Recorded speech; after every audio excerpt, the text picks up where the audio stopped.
Okay, Tzadik Aleph Amud Beis 91b. We're almost right in the middle of the page. The line begins with the word Ruchi. And the second word, the line begins with the word Ruchi. Ruchi. And the second word is V'amar. It's almost right in the middle. Yeah, 91. Got it. So we're mid-conversation between Antoninus and Rebbe. First, Antoninus asked about the sun setting in the west. We talked about that, and we talked about the next conversation, which is when the soul enters the body, when life begins. And that was something that Antoninus taught Rebbe, and Rebbe cited a verse to support Antoninus' view that life begins at the soul's given to the body at conception already. The animal soul. I think it's the godly soul. I thought the godly soul comes in later and then it develops. Yeah, so it comes, it's given right at birth. The way it seems from what the Rebbe said, it seems like it's talking about the godly soul. It's given at birth. It begins to slowly enter at the bris, and then full, complete submersion at bar and bat mitzvah in stages. Although some explain it as the physical soul. Yeah. For different opinions, yeah. Yeah, there's a note from the Rebbe somewhere which indicates that the Rebbe understands this to mean the godly soul. But there must be some kind of divine soul in the body because the soul is taught the Torah. So Yeah. Just not kind of animal soul. Yeah, But so there's it's different stages. it goes in stages. Here it talks about it. Nesina, it's given. Mentioned this on Friday, and then in Dalta B'Shulchan Aruch, in the second version of the Shulchan Aruch, of which we only have a few chapters, there he writes that the bris is haschala at the beginning of its hislapshus, of its investment, and then slowly till finally at bar bat mitzvah it's fully emerged. We're going to talk a little bit more about that now in the next conversation. One more thing is the word neshama. Normally we think about as the divine soul, but it's also the term is used like in parts To mean life. Neshama called nishmat bo even for animals. So that's why some use it Yeah. the more here referring to the animal soul. Yeah, even when we say but you're right, develop when you say the soul of every living thing. Yeah. So if we say, for example, say in part 2 of Tanya, the Alter Rebbe cites the Arizal, which talks about everything having a soul, even inanimate objects. And the Alter Rebbe explains that when we refer to a soul to anything other than a Jew, we're talking about the divine word or energy that keeps it alive, and thus, in that sense, everything has a soul. But when you talk about a neshama, a godly soul that a Jew has, that's a part of Hashem, that's a completely different category. But halach it's different because we say in the neshama refers to an animal, but like a chita doesn't have a neshama. Sorry? Like a grain. So that's why I said it depends on the context and what you mean when you say it. So it depends what you mean when you say it. If what you mean is life, then yeah, an inanimate object doesn't have life in that sense. But if, as the Arizal puts it, you mean a divine energy that keeps it in existence, then everything has it. So it depends what you mean. And then over here, again, it would seem from Rebbe's note that's talking about the godly soul. Although I'm sure there are others that read it otherwise. Yeah. But I'm going to stick with this one because it's going to help us understand the way we're going to learn the next piece of Gemara also. Is that what happens 40 days after conception?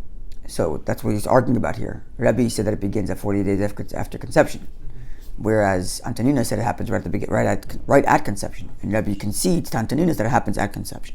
Okay, that was Friday's Gemara. It doesn't rely upon Antoninus' opinion; has to find a space to back it up. He doesn't say that you lie. That's a little bit of a mischaracterization. Yeah. He said this is something I learned from him, and then he brings a verse to cite him. Anyway, okay, let's go forward. Okay, let's go forward. Amar li Antoninus le Rebbe. Antoninus further said to Rebbe, in continuing this conversation, Me'emesai Yetzer HORAH shalet ba'adam. From what point is the evil inclination begin to control man? We'll translate little Gemara literally, and we'll get a little deeper afterwards. Mishas Yetzira, from the moment of its formation, that is to say, at 40 days after pregnancy. That's Yetzira. That's when the fetus begins to take form and take shape. Or Mishas Yetzira, from when the body leaves the womb at birth. Amalei.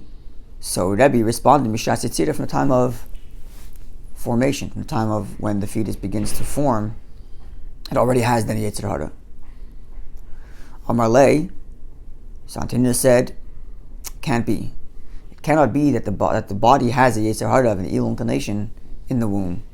Why? Because if so, if it did have, boyet b'mei imei, it would kick or bite through its mother's stomach, the Yetzer, and go out. If it was evil in there, it would behave terribly and fight its way out. The babies do kick. They kick. They don't make it their way out. Maybe that's why many women experience the kick. Maybe. Right? Rivka experienced the kick of Yaakov. You know, that's, Depends for what. Either for the Zara or for something good. So the kick can be either way. But here it's talking about a fetus had an evil inclination. It would behave evilly. Is that a word? No. It would behave in an evil manner. Evil manner. It doesn't. It follows instructions very nicely. Didn't Esav? Sorry? Didn't Esav start going crazy when there was an? Yeah, it still didn't make it out. Also, you have to remember that Esav is the model for Yetzer Hara. So it's a kind of for Rivka's Yetzer Hara, so to speak, or for the Jews' Yetzer Hara. But so we'll leave that out for a moment. But also it says it doesn't say he doesn't kick. It still can kick, but according to Matthias, it would kick and go out. That's what I said. But he might kick his mother stuff Yetzer and leave. Okay, that's saying your mother, as I just finished saying, fetuses kick, but they don't make their way out. Yeah. Okay. Ella rather says Antoninus, Mishas Yitzia, the Yetzer Hara begins to control man at the time of exiting. Also, you should note, Time of what? at time of exiting, At birth. at birth, when it exits the womb. Also, you should note the Gemara doesn't ask when the Yetzer Hara is formed, when the Yetzer Hara is created. It asks when it controls.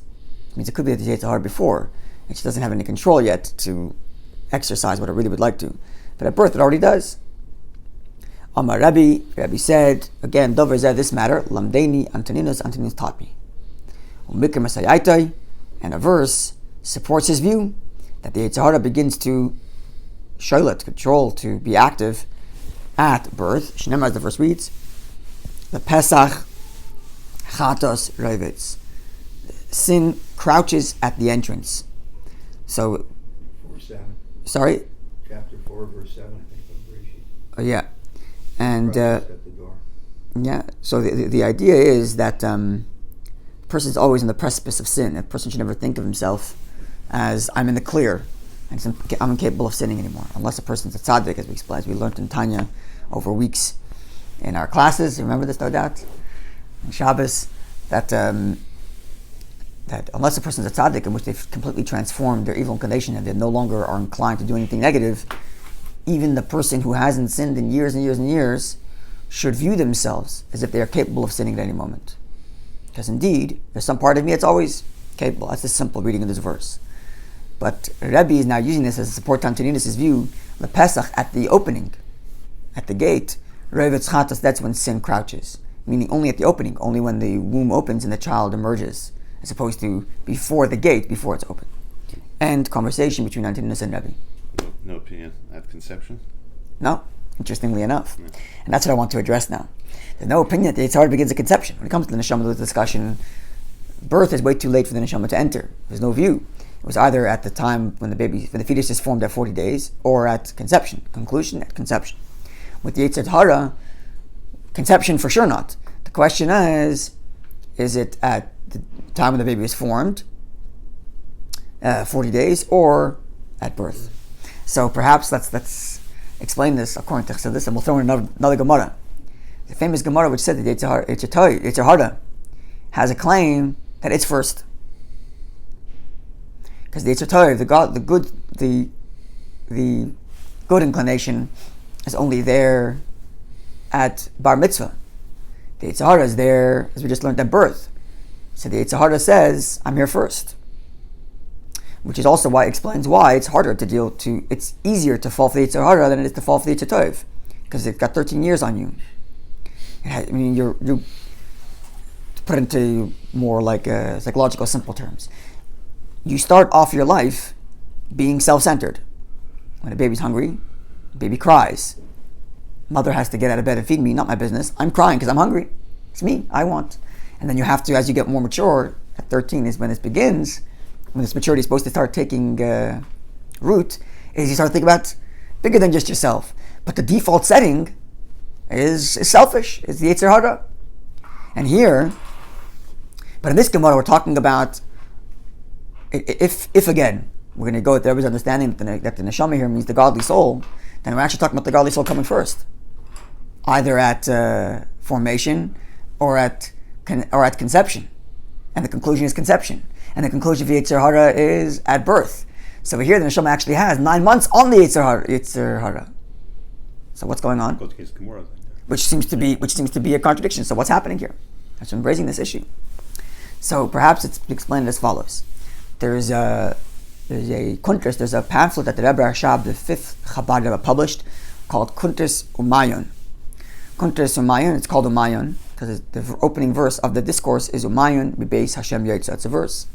And over there, the Rebbe Rashab, it's actually a very unique kuntres within Chassidus. It's kind of the bridge a little bit between Musar and Chassidus. Chassidus usually, when dealing with Chassidus' approach, generally speaking, to dealing with the Yetzer Hara is to transcend. Meaning to say, Chassidus, I think there's a young man like this, that Musar tells the person how, right, there's how great God is and how small the person is, right? And then there's one element that's focusing on how small the person is, you know, how slow you are, and that's the motivator to behave properly. And Chassidus' approach is to talk about the greatness of Hashem, and the person is humble in the greatness of Hashem, and therefore behaves the way he's supposed to. So in other words, Chassidus usually his motivator is to help you elevate beyond the silliness of your problem, so to speak, of your Yetzer Hara, and realize that there's a greater truth, there's a greater God, there's a greater Torah, and whereas Musar will delve into the nitty-gritty of what your Yetzer Hara is claiming and the counterclaims, etc. This Kuntres Umayon is unique within Chassidus because it uses Chassidic language, but it does actually address the Yetzer Hara in a very, very in a very personal way. So it's unique in that sense. It's a bit of a bridge between Chassidus and Musar. If you're interested, if you like that style, then I recommend learning Kuntres Umayon. And if there, the Rashab goes through one by one the claims of the Yetzer Hara and counters them. Whereas Chassidus would usually say, forget it. The Eibush is greater than all of this, and serve Hashem with love and fear and joy, etc. But here the Rashab does go through each of them. And he cites to the famous Gemara, which is from this last week's parasha, the Soita, that a person doesn't do an Aveda unless a spirit, we learned about this on Shabbos, unless a spirit of foolishness enters his mind. So, which means whatever Yetzer Hara is claiming to you is foolish. So he has to explain to you the foolishness of each claim that Yetzer Hara makes. One of them being what we learned on Shabbos, but there are other claims he makes there as well. So one of the claims that the Yetzer Hara makes, that the Rebbe Rashab addresses, is this claim that the Yetzer Hara tells you that I came first. Or another way of saying, like we said earlier, I am born by nature to be more selfish.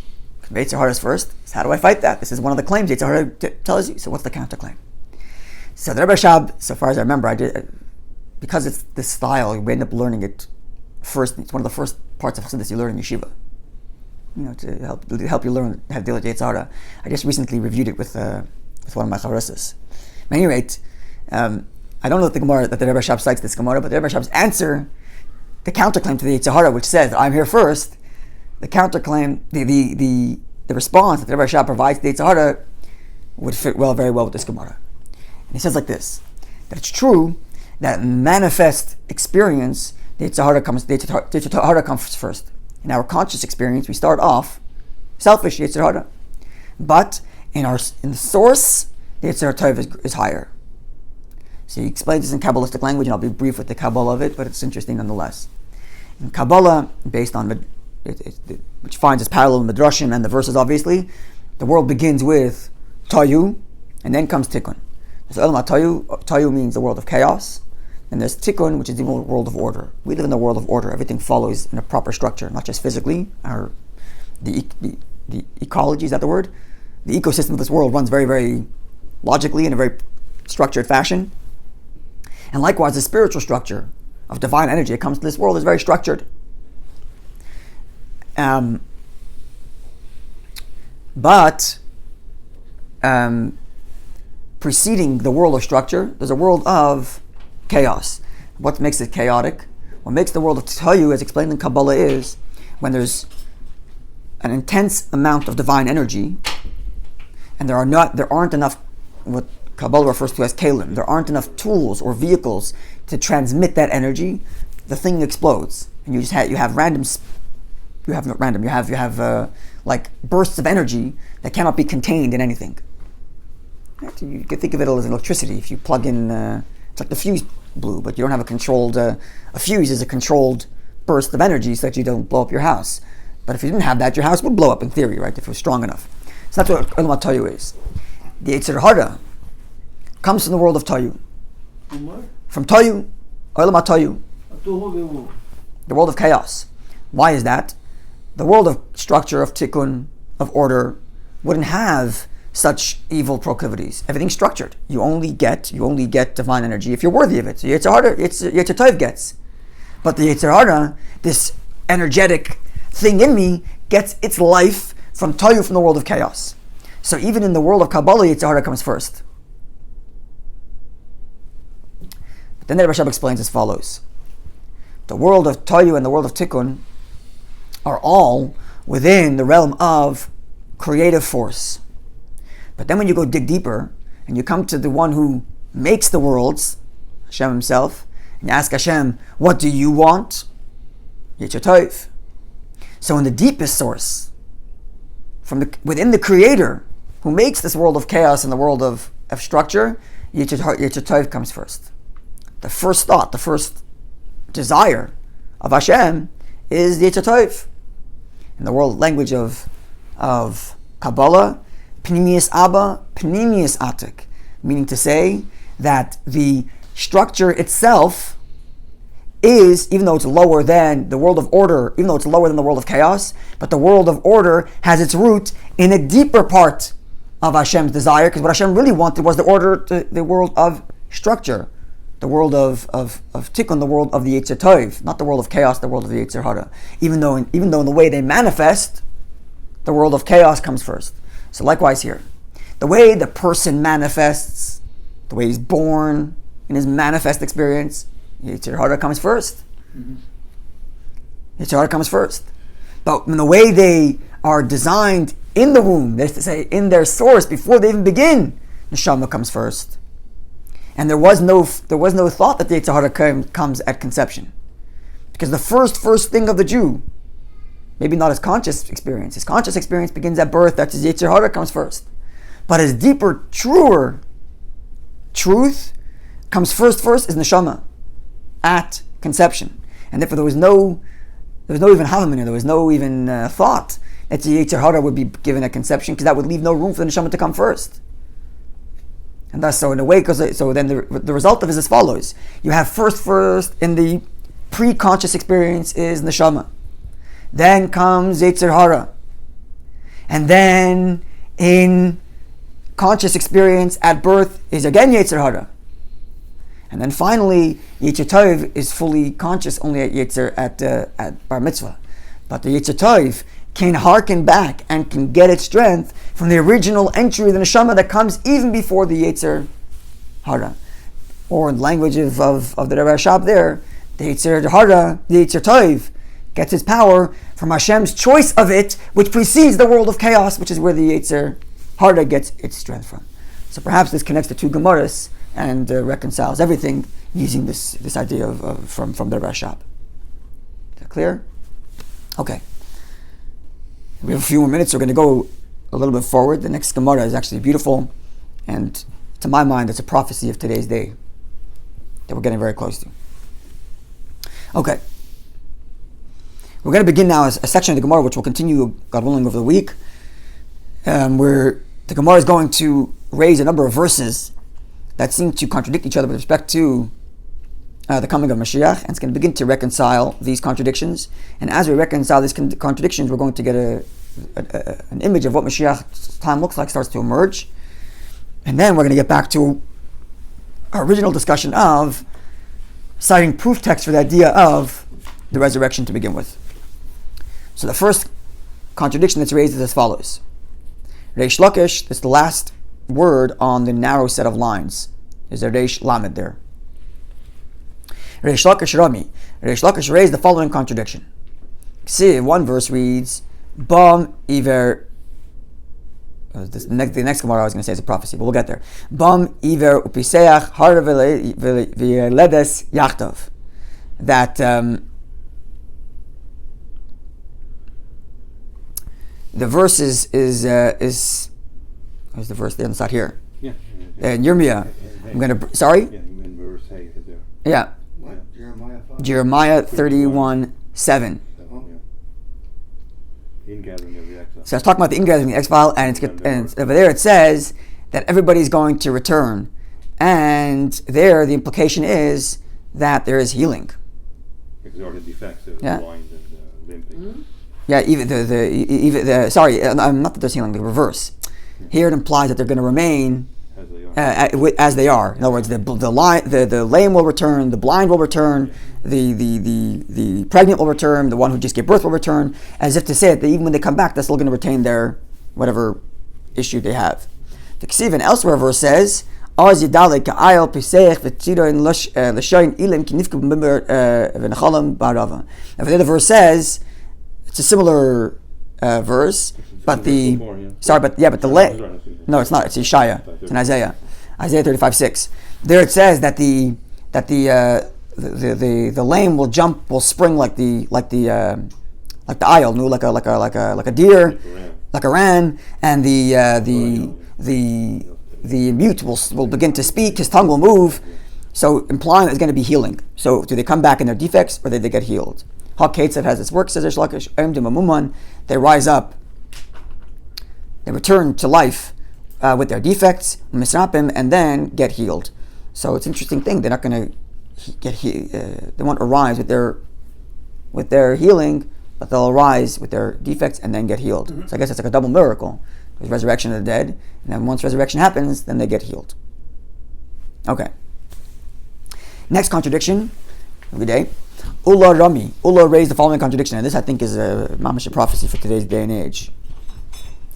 Ksiv, the verse reads, one verse reads in Isaiah 25:8, Bila hamaves lanetzach, death will be swallowed up forever, and God will wipe away the tear off every face. So death will be swallowed up forever means is eternal life, no death. But Ksiv, another verse reads, and this is in Isaiah 65:20, the verse reads, Kinar ben mea shana yamus, that a young man will die 100 years. at 100 years old, and that's going to be considered a young man. Lo yeh misham oid oil yamim, and he'll it's the next verse already. The same verse, actually. So the Gemara quoted. The Gemara quoted in the reverse. Yeah. In other words, a person won't have enough days left, and he'll die at 100, but it's going to be a disaster because he's such a young man. So what's happening? Either there's eternal life, or people are dying at 100 years old, and that's considered. Sorry? Normally, everyone will fill out their life at the point. Yeah, this person's going to be dying young at 100 years old. Everybody else will be living much longer, but they'll still die. Yeah. So one implication is that there is death, but 100 years is a tragedy. Another implication is that there's no death at all. So says the Gemara, like kasha, no contradiction, can be Yisrael, can be Avdikachavim. The verse which says that there's no death is referring to Jewish people. The verse that says that there's death, but 100 years is considered a tragedy, is talking about non-Jews. What are non-Jews doing at Mashiach's time? What do they need to be there for? Says the Gemara, this is referring to those of which it says,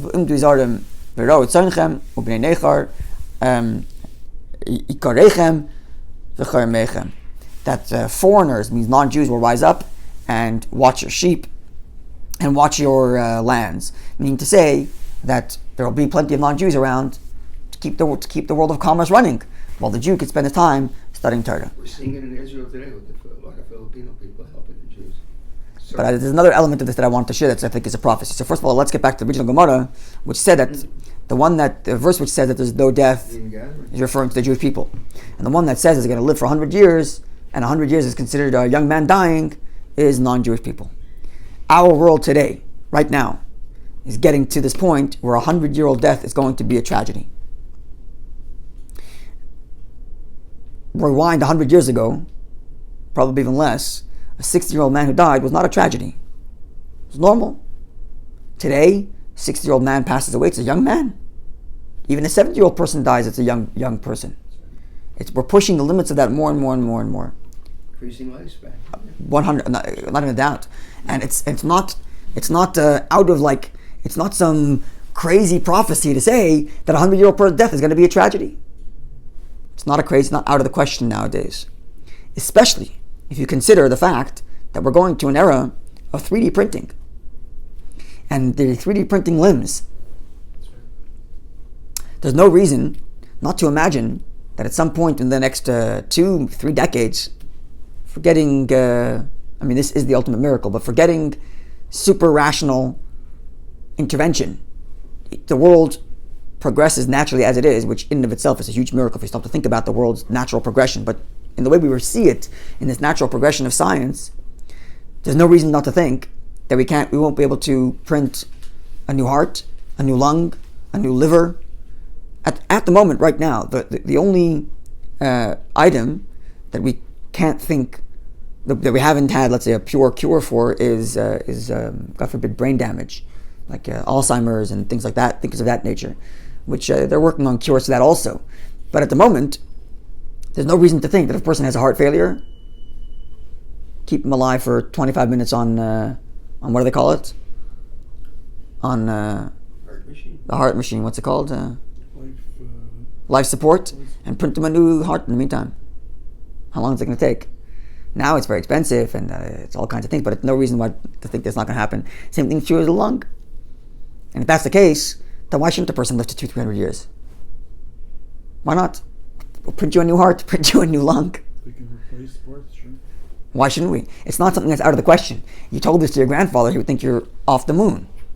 What do you mean? You press a button and a heart comes out? What are you, crazy? So now we don't necessarily have that in hospitals, but it's not out of the question for us to think about it. So this idea of death at 100 years old, being a young man, was said as a prophecy of something that was so out of the question. And now it's not so out of the question.